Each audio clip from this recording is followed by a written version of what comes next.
Evening. তো এখন আর good evening নেই, যদিও এখন ঘড়িতে বাজছে 12টা 15 এপ্রিল।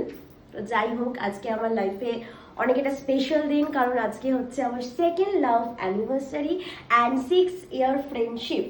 যাই হোক, তো 6 বছর ধরে লাইফে অনেক আপস অ্যান্ড ডাউনস হয়েছে। আমার যারা ফেসবুক ফ্রেন্ডরা আছো অনেকেই হয়তো দেখেছো, জানো লাইফে আমার আপস অ্যান্ড ডাউনস বাট সেটা থেকেই থাকবে মানুষের লাইফে, সেটা ব্যাপার। কিন্তু আজ থেকে 2021 সালে যখন কলেজে পড়ি, সেইখান থেকে আজ অবধি যে মানুষটা কনস্ট্যান্ট পাশে থেকেছে, কখনো বেস্ট ফ্রেন্ড, কখনো বন্ধু, কখনো বয়ফ্রেন্ড, যাই হোক, লাইফে অনেক অনেক ডিসিশন নিয়েছি যেখানে আমার মা বাবাও হয়তো আমার এগেনস্টে ছিল, সেখানে সে বলেছে ইউ ডু, আমি তো আছি, দেখে নেব। যাই হোক, তো আমি সত্যি ভগবানের কাছে খুবই কৃতজ্ঞ যে লাইফে এরকম একটা লাইফ পার্টনার পেয়েছি। জানি না বেশি বলা হয়ে যাচ্ছে কিনা, তাও সত্যি আমি ব্লেসড।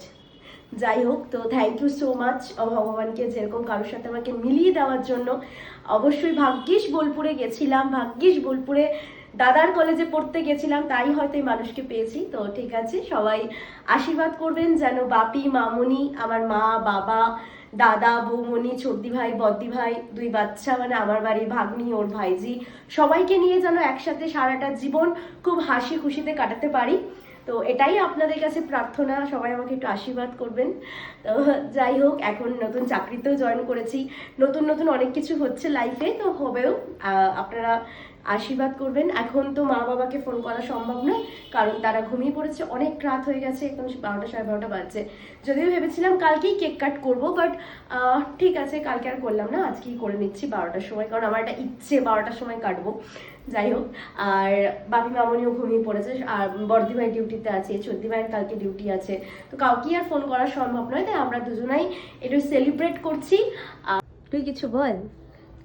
আমি আর কি বলবো, দেখতে দেখতে 6টা বছর কেটে গেল।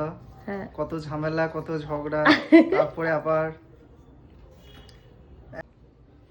এইভাবে যেন সারা জীবন সবাই মিলে একসাথে থাকি, এটাই আশা নাকি? এটাই। আর কি তুই। তো যাই হোক, সবাইকে খুব মিস করছি নাকি, আশেপাশে কেউ নেই।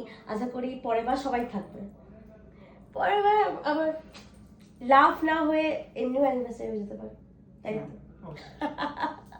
তো চলো, হ্যাপি অ্যানিভার্সারি তুই বল। Happy anniversary. একদম। আসলে আমরা অ্যানিভার্সারি থেকে তো ফ্রেন্ডশিপ ডেটা বেশি পালন করতে পছন্দ করি।